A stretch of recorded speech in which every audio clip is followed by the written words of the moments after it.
नमस्कार दोस्तों, 22 सितंबर 2020 के एडिटोरियल डिस्कशन में आपका स्वागत है। देखते हैं आज कौन कौन से एडिटोरियल्स आए, हम लोग कौन कौन से डिस्कस करेंगे। पहला है interpreting the India China conversations. देखिए, इस आर्टिकल को लिखा है एम के नारायण साहब ने। ये हमारे फॉर्मर नेशनल सिक्योरिटी एडवाइज़र हैं और फॉर्मर गवर्नर हैं वेस्ट बंगाल के। अभी यहाँ पे इन्होंने कुछ आइडियाज़ दे रखे हैं। अब ये जो आइडियाज़ हैं वो स्पेसिफिकली सीधे सीधे हमारे एग्जाम्स के पर्सपेक्टिव से इंपॉर्टेंट है नहीं, और यहाँ पे वही बातें कही गई हैं जो हम लोग अक्सर कर न्यूज़पेपर में इंडिया चाइना कन्वर्सेशन में बात करते रहते हैं। इंडिया चाइना के इशू को लेके और ये जो गलवन वैली में फेस ऑफ हुआ है उसके बाद से ये जो टॉक्स हो रही हैं डिफेंस मिनिस्टर में, फॉरेन मिनिस्टर में, इसके चलते इतने पॉइंट्स को डिस्कस कर चुके हैं कि शायद ही अब कोई नया पॉइंट हमारे सामने निकल के आए। तो चूंकि आज और आर्टिकल्स भी बहुत है, इसलिए इस आर्टिकल को मैं स्किप कर रहा हूँ, इसको मैं डिस्कस नहीं कर रहा हूँ। आप चाहो तो पढ़ लो, इसमें कुछ भी बहुत ज़्यादा कॉन्क्रीट नहीं दे रखा है। नेक्स्ट आर्टिकल निकल के आता है with China as backdrop New Delhi's Moscow's watch. देखिए, चाइना की बढ़ती पावर के चलते न्यू दिल्ली और मॉस्को यानी इंडिया और रशिया को अपने रिलेशंस किस तरीके से करने चाहिए, क्या एक फ्यूचर प्रोस्पेक्ट देखने को मिल रहा है, रशिया के सामने क्या क्या लिमिटेशंस हैं, इंडिया किस तरीके से एक्ट कर सकता है, इन सब चीज़ों के बारे में बोला गया है। यहाँ पे एक या दो इंपॉर्टेंट पॉइंट्स देख लेंगे। नेक्स्ट आर्टिकल है इन द एयर। अभी यहाँ पे जो एयरबॉर्न स्प्रेड है कोरोना वायरस का, उसके बारे में बात की जा रही है। यहाँ पे दो ऑर्गेनाइजेशंस की बात हो रही है, एक centre for disease control and prevention की, एक हो रही है वर्ल्ड हेल्थ ऑर्गेनाइजेशन की। अगर आप बात करो इस इंस्टीट्यूट की, सीडीसी यानी centre for disease control and prevention, ये नेशनल पब्लिक हेल्थ इंस्टीट्यूट है यूनाइटेड स्टेट्स का।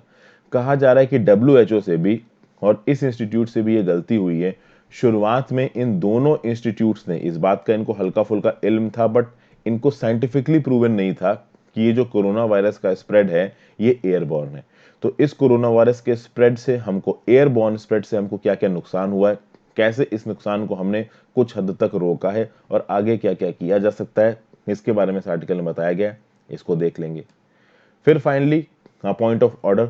अभी रिसेंटली राज्यसभा में जो हुआ उसके बारे में कुछ बात करेंगे। जो आपके डेप्यूटी चेयरमैन साहब थे हरिवंश जी, उन्होंने डिवीजन ऑफ वोट्स करने से मना कर दिया। डिवीजन ऑफ वोट्स का मतलब क्या होता है कि वॉइस वोट हुआ और वॉइस से पूछा गया कि हाँ भाई ये बिल पास है या नहीं पास है। अभी पार्लियामेंट्री प्रोसीजर ये बोलता है कि अगर एक मेंबर भी ये बोल देता है कि नहीं भाई आप ओरिजिनल में वोटिंग कराइए, डिवीजन ऑफ वोट्स कराइए, यानी कि आप एक ऐसी वोटिंग करवाइए जिसमें ये पता चलेगा कि कौन सा मेंबर इस बिल को क्या नाम से सपोर्ट कर रहा है, कौन अपोज कर रहा है। तो डिवीजन ऑफ वोट्स कराना इसलिए भी जरूरी होता है कि जब, अब जैसे कि फॉर एग्जांपल ये फार्म बिल्स की बात कर लीजिए, इस फार्म बिल्स पे कौन सी पॉलिटिकल पार्टी के एमपीज फेवर में वोट दे रहे हैं, कौन सी पॉलिटिकल पार्टी के एमपीज अगेंस्ट में वोट दे रहे हैं। तो इससे पॉलिटिकल पार्टी के स्टैंड पता चलते हैं किसी एक पर्टिकुलर लेजिस्लेशन पे, एक इंडिविजुअल एमपी का स्टैंड पता चलता है किसी एक पर्टिकुलर लेजिस्लेशन पे। इससे पूरे इंडिया भर में रिपोर्टिंग होती है, तो जो लोग हैं इंडिया के उनको मालूम पड़ता है कि भैया कौन सी पॉलिटिकल पार्टी किन मुद्दों के फेवर में बात करती, किन मुद्दों के अगेंस्ट बात करती। अभी यहाँ पे हुआ ये है कि जो हरिवंश जी हैं उन्होंने सीधे सीधे दिन के बीच में इस चीज को पास कर दिया। तो यहाँ पे कुछ पॉइंट्स इससे रिलेटेड बोले गए हैं, इन पॉइंट्स को समझने की कोशिश करेंगे। नेक्स्ट जो पेज है एडिटोरियल का, उसमें पहला डाइल्यूशन विदाउट एडिक्वेट डिलीबरेशन। देखिए यहाँ पे बात हो रही है लेबर बिल्स की। हुआ ये था कि पिछले साल 2019 में 4 लेबर बिल्स लेके आए गए थे, 4 लेबर कोड्स। इन 4 लेबर कोड्स में 29 एग्जिस्टिंग लेबर लॉज को अमलगमेट करने की कोशिश की गई थी। अभी पिछले साल ये जो 4 लेबर लॉज लाए गए थे, इसमें एक लेबर लॉ पास हो गया था जिसका नाम था the code on wages. 3 labour laws को स्टैंडिंग कमिटी ऑन लेबर को रेफर किया गया था। स्टैंडिंग कमिटी के उस पे रिकमेंडेशन आ गया। अभी उन 3 बिल्स को सरकार ने वापस खींच लिया और उनकी बजाय तीन और बिल्स को इंट्रोड्यूस किया है। अभी इन नए 3 बिल्स में क्या क्या इंट्रोडक्शन किया गया है, क्या क्या नए पॉइंट्स को जोड़ा गया है, उसके लिए इस आर्टिकल को देखेंगे। काफी इंपॉर्टेंट आर्टिकल है ये। नेक्स्ट आर्टिकल है India and the Abraham accord. यहां पे एक अलग ही तरीके का व्यू पॉइंट दिया जा रहा है। यह बोला जा रहा है कि इजराइल के ऑफिशियल डिप्लोमेटिक रिलेशन शुरू हो गए यूनाइटेड अरब एमिरेट्स के साथ, बहरीन के साथ। बात यह है कि चलिए देखा जाए तो इंटरनेशनल एरेना में इंडिया के लिए एक अच्छी न्यूज हो सकती है, बट कहीं ना कहीं इंडिया के सामने चैलेंजेस बहुत से आते हैं। फर्स्ट ऑफ ऑल, एक एंटी ईरान फैक्टर बन रहा है, और अगर ईरान की रूलिंग एस्टैब्लिशमेंट चाहे तो जो बहुत सारे गल्फ स्टेट्स हैं वहां पे स्ट्राइफ को प्रमोट कर सकती है, सिविल वॉर को प्रमोट कर सकती है, और इंडिया के बहुत से एसेट्स हैं, तो सीधे सीधे इससे इंडिया के एसेट्स खतरे में आ सकते हैं। साथ साथ अब इंडिया को यूएई में, बहरीन में कॉम्पीट करना पड़ेगा इसराइल के साथ, क्योंकि पहले इसराइल के बिजनेसमैन की एंट्री नहीं थी इन कंट्रीज में, अब उनकी एंट्री हो चुकी है और इंडिया ऑलरेडी वहां पे स्टैब्लिश है। तो ऑब्वियस सी बात है जो इंडियन बिजनेसेस हैं उनके सामने अब काफी कंपटीशन आने वाला है। तो इससे रिस्पेक्ट में भी एक व्यू पॉइंट दिया हुआ है, उसको देखेंगे। और यहाँ पे final article, beginning of the end to Belarusian independence via via the EU and Russia. देखिए बेलारूस की आपको लोकेशन दिखाऊंगा मैं मैप पे। लोकेशन दिखाने के बाद जो उनके प्रेसिडेंट है अलेक्जेंडर लुकाशेंको, उनके सामने क्या क्या प्रॉब्लम्स हैं इस समय पे। बेलारूस में जो प्रोटेस्ट चल रहे हैं लुकाशेंको के अगेंस्ट, वो प्रोटेस्ट थोड़े कम होते नजर आ रहे हैं। रशिया का यहाँ पे क्या स्टैंड है, कैसे रशिया की मदद मांग के बेलारूस अपने एक्सटर्नल अफेयर्स में थोड़ा बहुत कॉम्प्रोमाइज कर सकता है अपनी इंडिपेंडेंस को, इन सब चीजों के बारे में अभी बातचीत करी जा रही है। सारी चीजों को हम लोग एक एक करके देखेंगे। तो ये वाला आर्टिकल तो हमने स्किप किया है, तो इसको स्किप करके आगे बढ़ते हैं और सीधे आते हैं with China as backdrop, new Delhi Moscow watch the evolving global order makes it difficult for them to pursue fully convergent policies, a long term view is essential. देखिए इंडिया चाइना टेंशन चले लाइन ऑफ एक्चुअल कंट्रोल पे, और India ने Russia की जो कैवकास exercise है 2020 की, जिसको कॉकेसस एक्सरसाइज भी बोला जाता है, जो कि 15 सितंबर से 26 सितंबर में होनी थी, इससे पुल आउट कर लिया।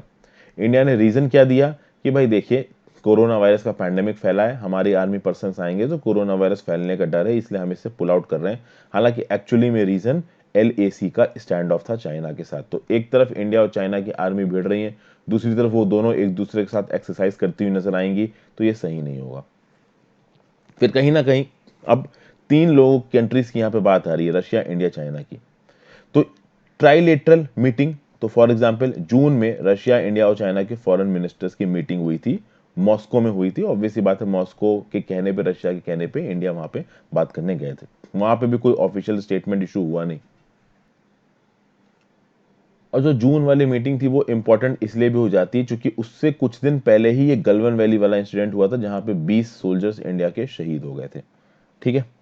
फिर अभी जो स्टोरी है वो थोड़ी सी कॉम्प्लिकेटेड होती जा रही है। कहीं ना कहीं इंडिया को ऐसा लग रहा था कि जो रशिया है वो as an elder brother role play करेगा, एक मीडिएशन टाइप का कराएगा इंडिया चाइना के बीच में। बट कहीं ना कहीं जो रशिया की ताकत है मीडिएशन की, वो सामने नजर आ नहीं पा रही है। इंडिया ने जो अपने रिलेशन से रशिया के साथ अच्छे रखे हैं, जैसे कि 75th विक्ट्री डे परेड हुई, तो हमारे डिफेंस मिनिस्टर राजनाथ सिंह जी ने उसको अटेंड किया। फिर राजनाथ सिंह जी 4 सितंबर को फिर से मॉस्को गए, वहां पे SCO की डिफेंस मिनिस्टर की मीटिंग में उनको पार्टिसिपेट करना था, वहां पे वो अपने चाइनीज काउंटर पार्ट से भी मिले। तो उसके बाद आप देखो जो सितंबर विजिट है इंडिया के डिफेंस मिनिस्टर की, उसी समय पे एक by annual Indo Russian naval exercise चल रही थी इंदिरा, जिसका नाम है अंडमान निकोबार आइलैंड्स में। तो याद रखिएगा Indira is a India Russia naval exercise, Andaman and Nicobar में ये चल रही थी। फिर आप देखोगे कि 4 सितंबर को ब्रिक्स के फॉरेन मिनिस्टर्स की मीटिंग को अटेंड किया जयशंकर साहब ने ऑनलाइन, और फिर जयशंकर साहब मॉस्को भी गए SCO फॉरेन मिनिस्टर्स की मीटिंग को अटेंड करने 9 से 10 सितंबर। अभी इन दोनों मीटिंग्स में राजनाथ सिंह भी मिले हैं, आपके जो डिफेंस मिनिस्टर हैं चाइना के, और जयशंकर साहब भी मिले हैं। और बोला यह जा रहा है कि जब राजनाथ सिंह जी मिले तो थोड़ा राजनाथ सिंह जी के बीच में और जो उधर के डिफेंस मिनिस्टर थे बीच में, इसके बीच में कुछ झड़प सी हो गई। इनफॉर्मली ये न्यूज निकल के आ रही है, एग्जैक्टली पता नहीं है। ठीक है। बाद में जब जयशंकर साहब की वहां पे मीटिंग हुई तो झड़प तो नहीं हुई, लेकिन कहीं ना कहीं जयशंकर साहब एक ऐसी लाइन ड्रॉ करने की कोशिश कर रहे थे जिससे इंडिया के पीछे लेके 30 साल की प्रोग्रेस वापस ना हो जाए। क्योंकि इंडिया चाइना का अगर वॉर होता है तो इंडिया ने जो कुछ भी प्रोग्रेस की है पिछले 30 सालों में, दैट विल बी रिवर्टेड।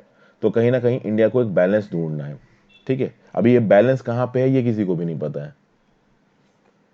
फिर यहाँ पे जयशंकर साहब के एक व्यू पॉइंट को कोट किया जा रहा है। जयशंकर साहब कहते हैं कि हम लोग एक क्यूरस वर्ल्ड में रह रहे हैं। जो इंटरनेशनल रिलेशंस की बात आती है तो आप इसको जीरो सम गेम नहीं बोल सकते। कहने का मतलब ये है कि देखिए रशिया पे बहुत सारे सैंक्शंस लगा रखे हैं यूरोपियन कंट्रीज ने।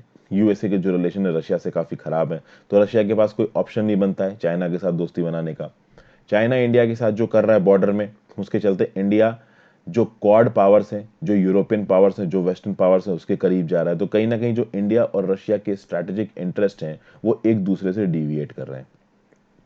अभी इस डिविएशन को अरेस्ट करने की कोशिश करेगा इंडिया और बहुत हद तक रशिया भी। बट एक्चुअली में निकल के क्या आता है फ्यूचर में, ये तो देखिए समय ही बताएगा। इंडिया ऑब्वियसली बात है कि अपने रिलेशंस को रशिया के साथ बहुत अच्छे करने की कोशिश करेगा, लेकिन एक लिमिट से ज़्यादा का एग्रेशन चाइना का इंडिया भी बर्दाश्त करने वाला है नहीं। अब ये सब बातें यहाँ पे ऑथर ने बोल रखी हैं, हर्ष वी पंत जी ने इस आर्टिकल को लिखा है। ये डायरेक्टर ऑफ रिसर्च है ऑब्जर्वर रिसर्च फाउंडेशन में। कुछ वैसे तो बहुत कॉन्क्रीट नहीं है यहाँ पे आपके एग्जाम्स के पर्सपेक्टिव से। अभी concrete from the perspective of exam की बात करें तो और बहुत से आर्टिकल हैं आज जिसमें बहुत ज़्यादा इंपॉर्टेंट बातें बता रखी हैं। जैसे एक आर्टिकल है आपका ये, in the air without more evidence of aerosol transmission, with more evidence of aerosol transmission, physical distancing and masking are crucial. Article की शुरुआत किस तरीके से कर रखी है यहां देखिए, the centre for disease control and prevention revising its guidelines to acknowledge the spread of novel coronavirus through aerosols and to point to inhalation of particles as a common way the virus spreads. A draft of the proposed changes to its recommendations, which was later withdrawn pending finalization, confirmed that airborne particles can spread even by breathing, remain suspended in the air, can be inhaled and spread beyond 6 feet in enclosed settings. क्या कहा जा रहा है? ऐसी कोई जगह जो बहुत ज़्यादा वेंटिलेटेड ना हो, इनक्लोज्ड, जैसे ऑफिसेस होते हैं, ऑफिसेस में सेंट्रलाइज्ड एसीज होते हैं, बहुत ज़्यादा वेंटिलेशन होता नहीं है, खिड़कियां भी खोल दो तो भी वो इतना ज़्यादा स्पेसिफिक और इतना ज़्यादा मतलब अंदर से बंद से होते हैं कि वेंटिलेशन का ज़्यादा स्कोप है नहीं। अभी ऐसी सेटिंग्स में अगर आप ब्रीथ करते हो तो आप कोरोना वायरस अगर आपको है तो ऑब्वियस सी बात है आप उस कोरोना वायरस को जब सांस बाहर छोड़ोगे तो हवा में छोड़ दोगे, वो कोरोना वायरस हवा में सस्पेंड रहेगा और जब लोग उस सेटिंग में मूव कर रहे होंगे तो जो बाकी लोग हैं वो उस कोरोना वायरस के टच में आ सकते हैं। तो सीधी सीधी बात यह है, यहाँ पे कहा क्या जा रहा है कि centre for disease control and prevention ने यह बोला है कि एरोसॉल्स, एरोसॉल्स को आप कह सकते हो एयरबॉर्न पार्टिकल्स, तो जो कोरोना वायरस के पार्टिकल्स आप अपनी सांस के साथ बाहर छोड़ोगे वो हवा में तैरने लगेंगे और फिलहाल के लिए यहाँ पे वो एरोसॉल्स बोले जाएंगे। हालांकि एरोसॉल्स को पॉल्यूटेंट्स बोला जाता है बट वो पॉल्यूटेंट्स की यहाँ पे बात नहीं हो रही। अभी ये कोरोना वायरस वाले जो पार्टिकल्स जो कि हवा में तैर रहे हैं ये दूसरे को अफेक्ट कर सकते हैं, ये बात यहाँ पे अब कह दी गई है। देखिए, this comes after a body of evidence provided sufficient indication of aerosol less than 5 microns transmission, especially in closed settings with poor ventilation and after prolonged contact with an infected person. तो भाई ये चीज तो तय हो गई है कि जो कोरोना वायरस है वो एयरबॉर्न है। अगर वेंटिलेशन नहीं है, वेंटिलेशन है तो चीजें उतना खतरा नहीं होता, लेकिन क्लोज्ड स्पेसेस में अगर आप किसी एक कोरोना वायरस इन्फेक्टेड पर्सन के पास हो, भले ही आप उससे 6 फीट की दूरी पे हो, बट वो ब्रीथ तो कर रहा है और वहां पे अगर प्रॉपर वेंटिलेशन नहीं है तो वो कोरोना वायरस घूमता रहेगा और वो आपको भी इन्फेक्ट कर सकता है। अभी बात की जाए तो सबसे पहले इसकी जो पब्लिकेशन थी, जो वुहान इंस्टीट्यूट ऑफ वायरोलॉजी है, उसमें एक पेपर पब्लिश हुआ, उसका एक पेपर पब्लिश हुआ नेचर मैगजीन में और वहां पे एयरबॉर्न ट्रांसमिशन की बात की गई। उस पेपर ने यह बोला कि जो नोवल कोरोना वायरस है ये भाई एयरबॉर्न है, सिंपल सी बात है। वर्ल्ड हेल्थ ऑर्गेनाइजेशन ने भी इस बात को एक्नॉलेज किया कि जो नोवल कोरोना वायरस है ये एयरबॉर्न है, लेकिन वर्ल्ड हेल्थ ऑर्गेनाइजेशन ने कब एक्नॉलेज किया? 9 जुलाई को। क्यों? क्योंकि 200 साइंटिस्ट ने लेटर लिखा वर्ल्ड हेल्थ ऑर्गेनाइजेशन को। इन 200 साइंटिस्ट में मेडिकल कम्युनिटी के लोग थे, नेशनल बॉडीज थी, इंटरनेशनल बॉडीज थी और ये सारी की सारी बॉडीज ये बोल रही थी कि नोवल कोरोना वायरस में ये पोटेंशियल है कि ये एयरबॉर्न तरीके से फैल सकता है, स्पेशली इनक्लोज्ड सेटिंग में। और बाद में डब्ल्यूएचओ ने भी बोला कि हाँ भाई देखिए ये बात तो बिल्कुल सही है कि ये फैल तो सकता है, हम 100% ये नहीं बोल सकते कि ये एयरबॉर्न सेटिंग में नहीं फैलेगा, बिल्कुल फैल सकता है। और इसके सबसे तगड़ा एग्जाम्पल आपको देखने को मिला है डायमंड प्रिंसेस में। जो डायमंड प्रिंसेस क्रूज शिप था उसमें ऑब्वियसली बात है कोरोना वायरस बहुत तेजी से फैला, कहीं ना कहीं वो एयरबॉर्न था, क्योंकि सब लोग उस शिप तक लिमिटेड थे, कहीं दूर जा नहीं सकते थे और इस एनवायरनमेंट में कोरोना वायरस के पार्टिकल्स थे। अभी कोरोना वायरस के पार्टिकल्स हवा में एक लंबे समय के लिए नहीं रह सकते हैं, ठीक है ना, लेकिन ऑब्वियसली बात है अगर वहीं पे हैं और लोग उतने ही इलाके में रिस्ट्रिक्टेड है तो कोरोना वायरस तेजी से फैलेगा। फिर उसके बाद आप देखोगे साउथ कोरिया के चर्चेज में, यहाँ पे लिखा हुआ है डायमंड प्रिंसेस से इसकी शुरुआत हुई, जो मेजर केस आया साउथ कोरिया के चर्चेज, सिंगापुर के प्रिजन्स में, old age homes, ski resorts Austria, coir practice in the church in mount Vernon, यहाँ सब में एरोसॉल ट्रांसमिशन के पुख्ता सबूत मिले, यानी कि कुछ ऐसी क्लोज्ड सेटिंग बनी यहाँ पे जहाँ पे कुछ कोरोना वायरस के पेशेंट्स आए और उन्होंने बहुत तेजी से इन्फेक्ट कर दिया बाकियों को। अब बात यह है कि जब ये सब चीजें हो रही थी, इट इज बेविल्डरिंग, ये सोचना बहुत मुश्किल हो जाता है कि WHO और CDC जैसी ऑर्गेनाइजेशंस ने पहले लोगों को प्रिकॉशन क्यों नहीं किया, पहले लोगों को कॉशन क्यों नहीं किया, पहले लोगों को क्यों नहीं बताया कि एयरबॉर्न तरीके से भी कोरोना वायरस फैल सकता है। इनफैक्ट आप देखो तो WHO ने तो 9 जुलाई को इस बात पे एक्सेप्टेंस दी कि हाँ भाई एयरबॉर्न हो सकता है कोरोना वायरस, जब 200 साइंटिस्ट ने उसको लेटर लिखा। जबकि पहले कहीं ना कहीं CDC और WHO दोनों इस बात पे शोध कर रहे थे कि कहीं कोरोना वायरस पॉजिटिवली एयरबॉर्न तो नहीं है। हाँ, हालांकि उनको पुख्ता सबूत नहीं मिले थे, बट फिर भी उनको ये आइडिया था। तो अगर वो लोगों को बता देते तो हो सकता है कि यूनिवर्सल मास्किंग शुरू हो जाती। अगर टाइमली यूनिवर्सल मास्किंग शुरू हो जाती तो इतने बड़े लेवल पे जो कोरोना वायरस फैसा हो सकता है, 1000-2000 लोगों को कम इफेक्ट करता, थाउजेंड्स ऑफ केसेस कम हो जाते। तो अभी यहाँ पे बात की जा रही है कि इस चीज से लड़ा कैसे जा सकता है। इस चीज से लड़ने के लिए जो सबसे पहली अप्रोच बताई जा रही है वो है यूनिवर्सल मास्किंग। यूनिवर्सल मास्किंग क्या है कि भैया अब आपको कोरोना वायरस हो चाहे आपको कोरोना वायरस ना हो, अब यूनिवर्सल मास्किंग को आप प्रमोट करो। देश भर, दुनिया भर के जो देश हैं वहां की सरकारें यूनिवर्सल मास्किंग से रिलेटेड नियम कानून को लेके आए। क्योंकि अगर आपने मास्क पहन रखा है और अगर आप एक इनक्लोज्ड सेटिंग में किसी एक कोरोना वायरस इन्फेक्टेड पर्सन के पास भी हो तो भी आपके नाक या आपके मुंह के अंदर वो वायरस जाए वो उस मास्क की वजह से कम हो जाता है। तो no doubt universal masking infection को अवॉइड कर सकता है, रोक सकता है। मान लीजिए कि यूनिवर्सल मास्किंग चलते किसी ने मास्क पहना है, ऐसा नहीं कि उसने मास्क पहना तो उसको कोरोना वायरस होगा ही, हो सकता है कि उसको कोरोना वायरस हो जाए, बट उस केस में जो वायरल लोड होगा वो कम होगा। अभी वायरल लोड क्या होता है? वायरल लोड होता है the quantity of virus that you are exposed to. For example, अगर आपको, ठीक है, मान लीजिए आपने एयरबॉर्न वायरस को इनहेल किया, ठीक है, अब जो भी चीज आपने इनहेल की है, मान लिया आपको पानी से ट्रांसमिशन हुआ, आपको हवा से ट्रांसमिशन हुआ, एक कोरोना वायरस इन्फेक्टेड पर्सन के पास आप बैठे तो उसने छींक दिया तो उसकी छींक आपके मुंह पे पड़ गई, उससे आपको वायरस ट्रांसफर हुआ, जिस वजह से भी हुआ। यहां पे वायरल लोड एक मेजर फैक्टर होता है, यानी द क्वांटिटी ऑफ वायरस। किस क्वांटिटी, मतलब कितनी क्वांटिटी ऑफ वायरस ने आपके ऊपर अटैक किया, ये भी। अगर आपने मास्क पहन रखा है so the quantity of corona virus attacking you will be less. और उस केस में अगर कोरोना वायरस की क्वांटिटी कम है तो हो सकता है कि आपको जो डिजीज के सिम्टम्स हो उतने ज्यादा ना हो, क्योंकि कम क्वांटिटी में कोरोना वायरस अगर आपको इन्फेक्ट करेगा तो आपका इम्यून सिस्टम जल्दी रिस्पॉन्ड कर जाएगा और हो सकता है जो आपका इन्फेक्शन हो वो एसिम्टोमेटिक हो और वो जल्दी ठीक भी हो जाए। तो कहीं ना कहीं universal masking is the way to move forward. अब जो हो गया वो हो गया, हमको इस बात को समझना पड़ेगा कि इनक्लोज सेटिंग्स में बच के रहना है, ठीक है। इनक्लोज सेटिंग्स में एयरबॉर्न तरीके से कोरोना वायरस फैल सकता है, इसलिए यूनिवर्सल मास्किंग को अब एक नया नॉर्म बना देना चाहिए। अब सिर्फ कोरोना वायरस के लिए मास्क मत पहनिए, अब हमारा मास्क हमारे डेली लाइफ का हिस्सा होना चाहिए। तो ये सब बातें इस आर्टिकल में कही गई हैं, काम की चीज मैंने आपको सारी बता दी। अब क्या लिखा है? Parliament must not abridge right of MPs to take a stand in debates in वोस्ट।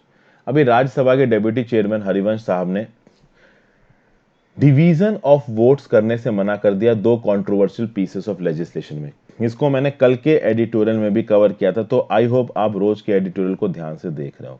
कहीं ना कहीं जो राज्यसभा के डेप्यूटी चेयरमैन साहब की तरफ से ये जो स्टेप आया है वो गलत था, ठीक है ना, ये नहीं होना चाहिए था। बात यह है कि ये जो बिल्स हैं, खासकर ये जो फार्म बिल्स हैं, इनको बहुत जगहों पे कॉन्स्टिट्यूशनल ग्राउंड्स पे चैलेंज किया गया है। कॉन्स्टिट्यूशनल ग्राउंड्स पे किस तरीके से चैलेंज किया गया है कि भाई देखिए, एग्रीकल्चर एक स्टेट सब्जेक्ट है। अभी स्टेट सब्जेक्ट में यहाँ पे सेंट्रल गवर्नमेंट नियम कानून बना रहा है, तो कहीं ना कहीं स्टेट्स की पावर का हनन हो रहा है, ऐसा बोल रही हैं स्टेट की सरकारें।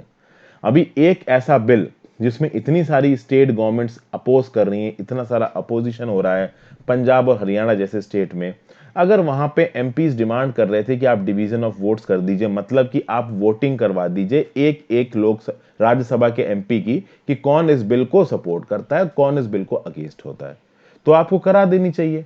आपने वो कराई नहीं तो वहां पर रक्कस सा क्रिएट हो गया। पार्लियामेंट्री प्रोसीजर साफ साफ बोलते हैं कि अगर डिवीजन ऑफ वोट की डिमांड और किसी एक बिल पे वोटिंग की डिमांड अगर एक मेंबर भी करता है तो भाई वो वोटिंग करानी चाहिए। तो जब ऐसा बोल रखा है, देखिए the rules of procedure regarding voting are unambiguous that if a voice vote is challenged, vote shall be taken by operating the automatic vote recorder or by the members going into the lobbies. Even if a single member demands a division, it is required to be carried out.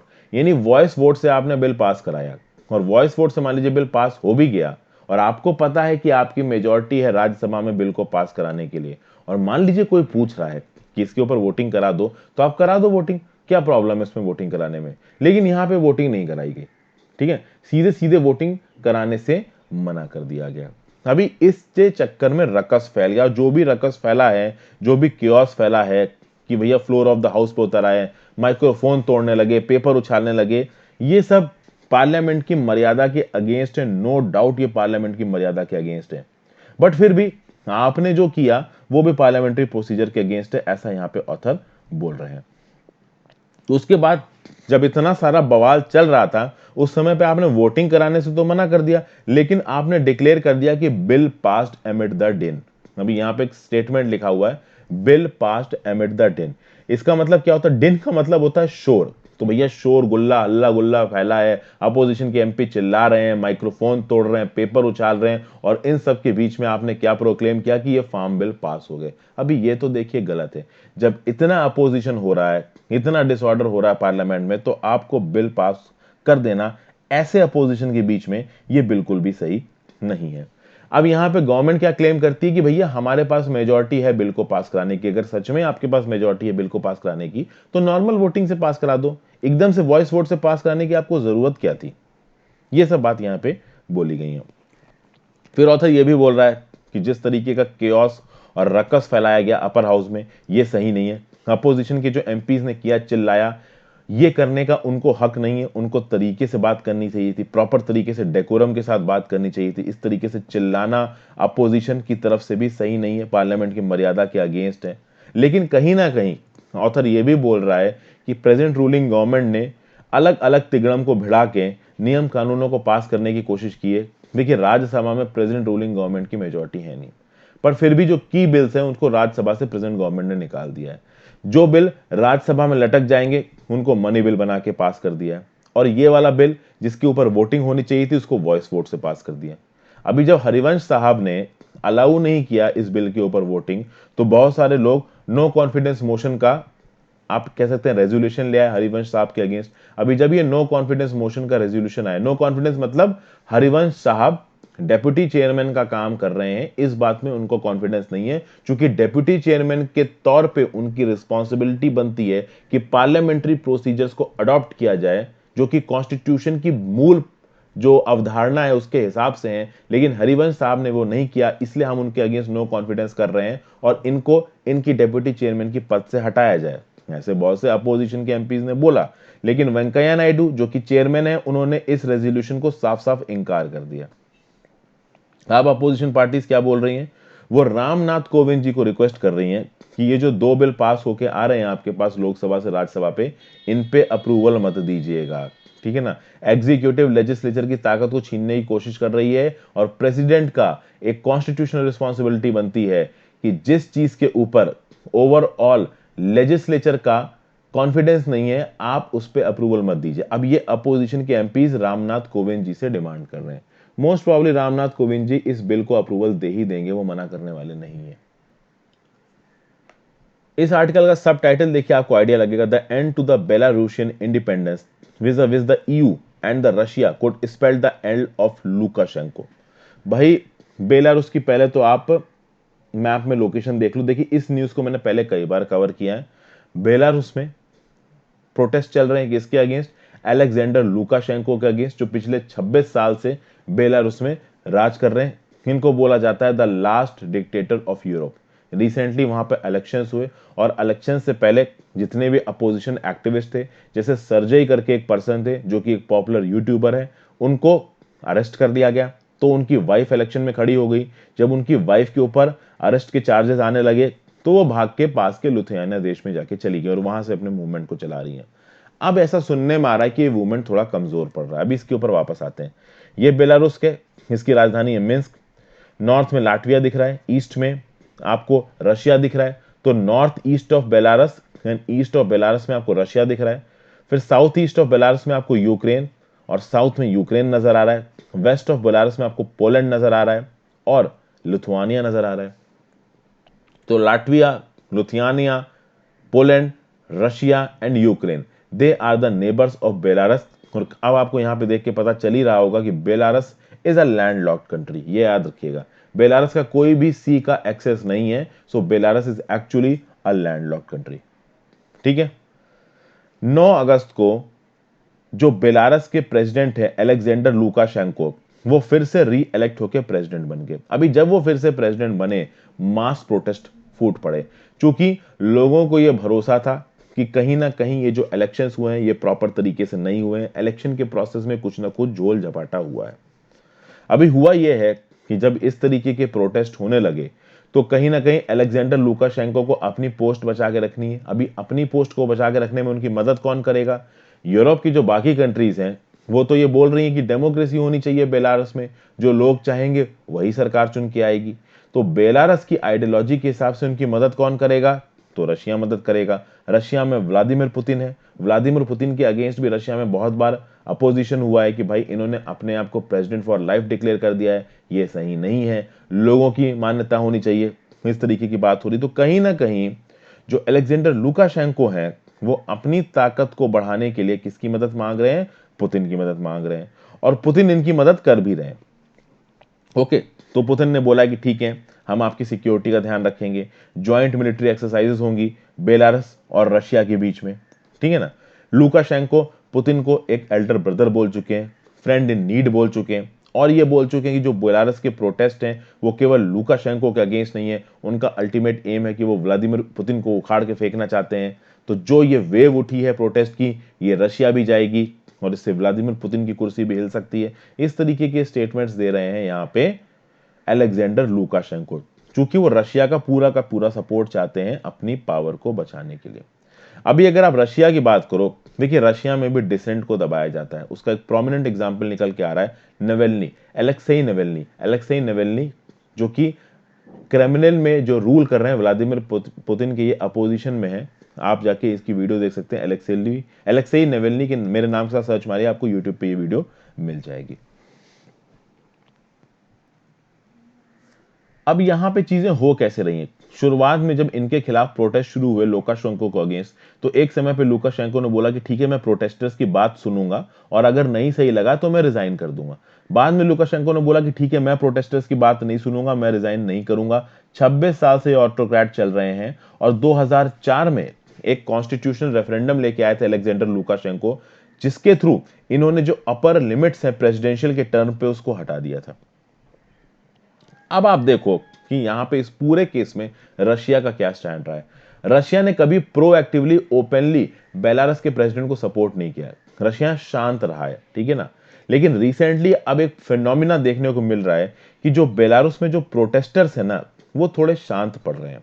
कहीं ना कहीं उनकी जो energy है वो कम हो रही है, कहीं ना कहीं फटीक सीप इन कर रहा है। अभी इस फटीक के चलते रशिया ने अभी रिसेंटली स्टेटमेंट्स इशू किए कि हाँ भाई हम अलेक्जेंडर लुकाशेंको की बात को मानेंगे और सिक्योरिटी के लिए अगर हमें पुलिस फोर्स भी भेजनी पड़ी बेलारूस के अंदर तो हम वो भी भेजेंगे। और बेलारूस में प्रोटेस्ट की शांत होने की एक और वजह है। देखिए कोई भी बहुत बड़ा पॉलिटिकल लीडर इस समय पे बेलारूस के अंदर है नहीं। जो शुरुआत में लुकाशेंको के अगेंस्ट प्रोटेस्ट कर रहे थे उनको जेल में डाल दिया गया, जैसे कि एक सर्जई टिखानोव्स्कावा करके एक लीडर है, आई एम सॉरी मैं इसका प्रोनाउंसिएशन नहीं कर पा रहा, ये एक यूट्यूबर थे, इनको सेडिशन के चार्जेस पे अरेस्ट किया गया, इनको जेल में डाल दिया गया।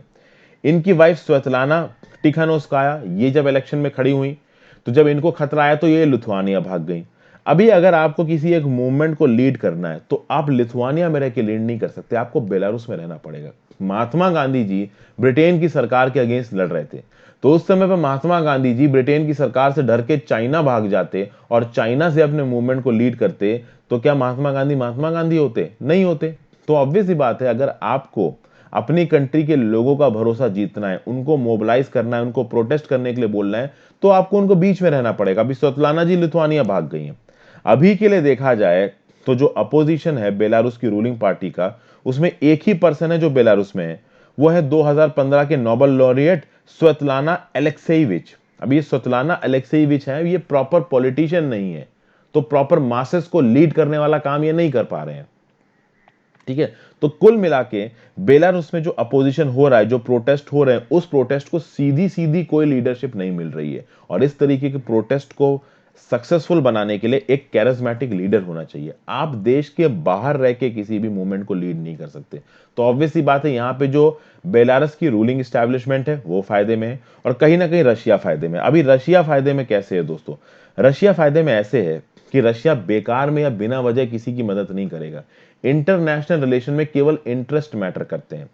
आप गुडविल में काम कुछ कम ही करते हो।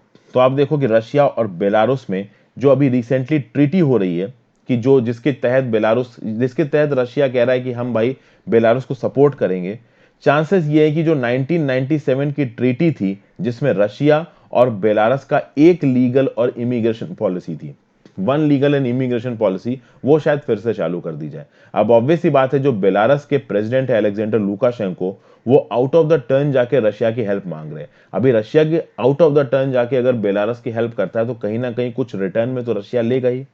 रशिया रिटर्न में क्या लेगा? तो 1997 की जो ट्रीटी थी रशियन बेलारूस के अंदर, उसको वो साइन करवाएगा, जिससे लीगल और इमिग्रेशन पॉलिसीज आसान हो जाएंगी। रशियंस आसानी से बेलारूस में जा सकते हैं, बेलारूस के लोग आसानी से रशिया में जा सकते हैं। तो इससे होगा क्या?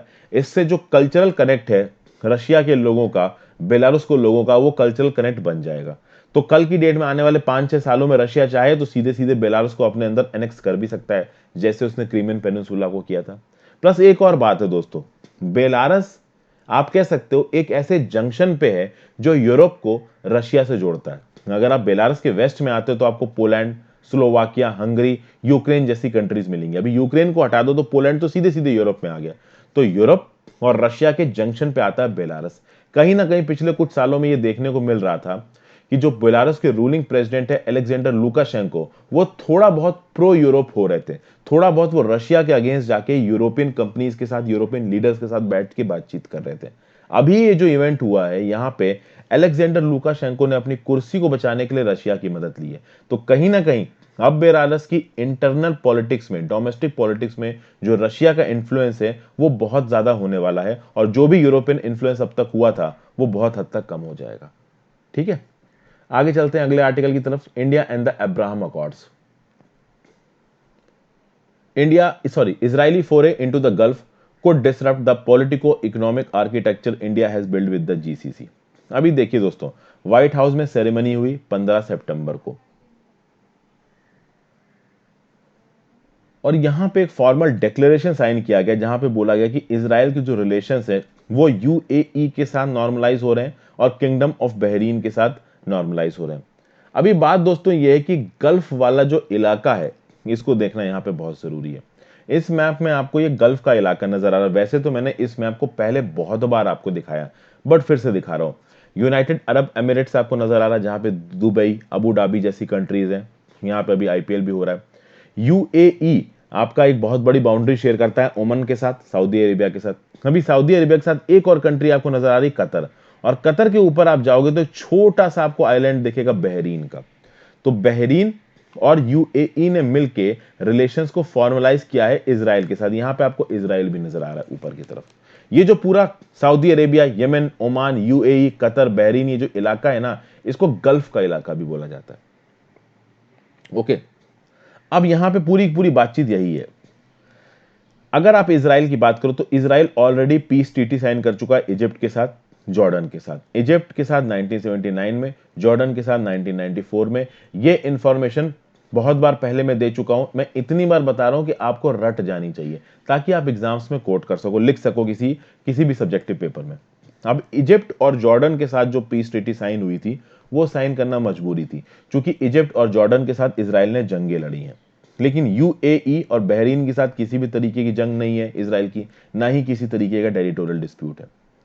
कहीं ना कहीं ये दोनों कंट्रीज एक दूसरे के technological progress, research and development progress, economic progress, tourism, इन सब चीजों से फायदा उठाना चाहती हैं। तो अभी के लिए इन दोनों के बीच में एक फॉर्मल एग्रीमेंट हो गया है।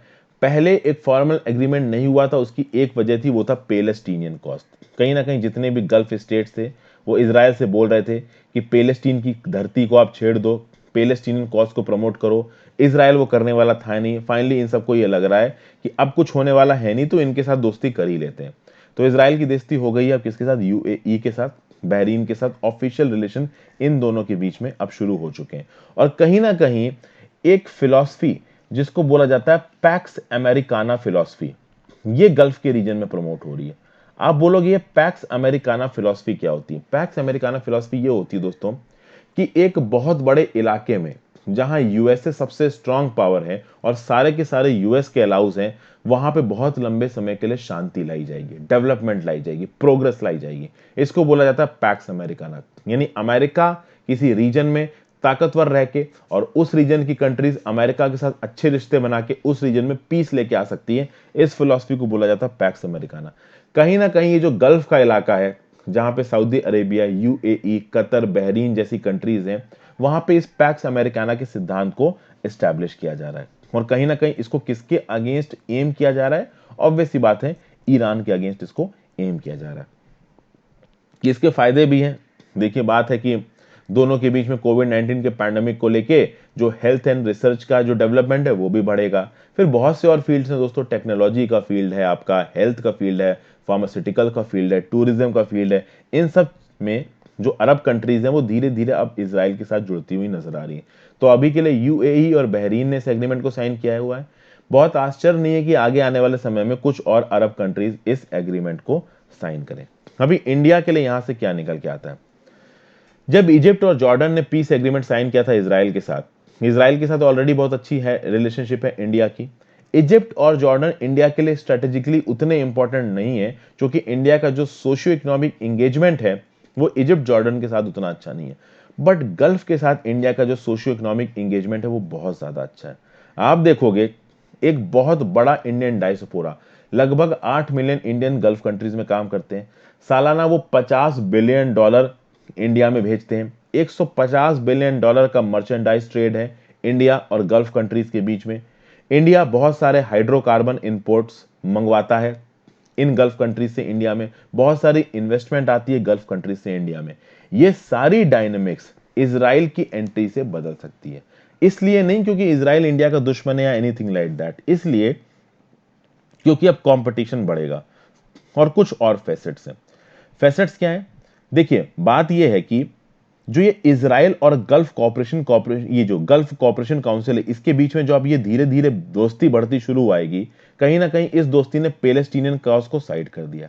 अभी जब पैलेस्टीनियन कॉज साइड हो गया है, पूरे चांसेस है कि ईरान, शायद टर्की और पाकिस्तान जैसी कंट्री पैलेस्टीनियन कॉज को बैक एंड सपोर्ट देंगी। अभी ये कंट्रीज अगर पैलेस्टीनियन कॉज को बैक एंड सपोर्ट देंगी तो हो सकता है जो गल्फ का इलाका है वो कुछ हद तक अनस्टेबल हो जाए।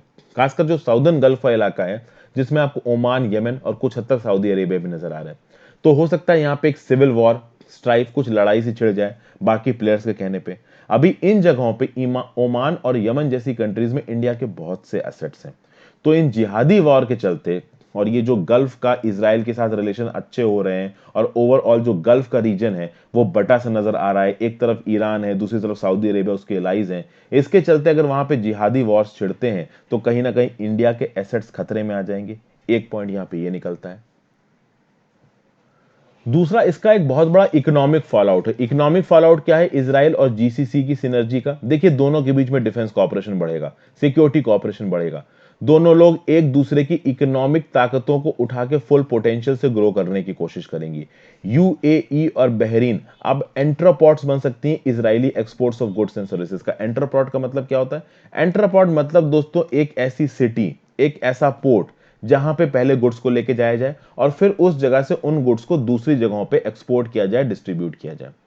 आप देखो, एंट्रोपोर्ट इस तरीके के पोर्ट होते हैं कि जैसे फॉर एग्जांपल अगर कोई यूरोप से निकला और उसको पहुंचना है चाइना, तो वो सुएज कैनाल से पास होते होते होते होते श्रीलंका के पास पहुंचेगा। अभी श्रीलंका में वो अपने शिप को डॉक करेगा, वहां पे रिफ्यूल करेगा, वहां पे कुछ चीजों को बेचेगा और फिर आगे अपनी जर्नी कंटिन्यू करेगा चाइना तक की।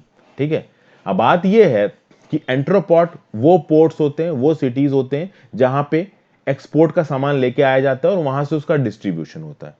तो यूएई और बहरीन एंटरपोर्ट्स की तरह काम कर सकते हैं इजराइल के गुड्स और सर्विसेज को एक्सपोर्ट करने के लिए। तो अभी के लिए अब इंडिया के लिए इकोनॉमिक टर्म्स में कुछ प्रॉब्लम होने वाली। कैसे होने वाली?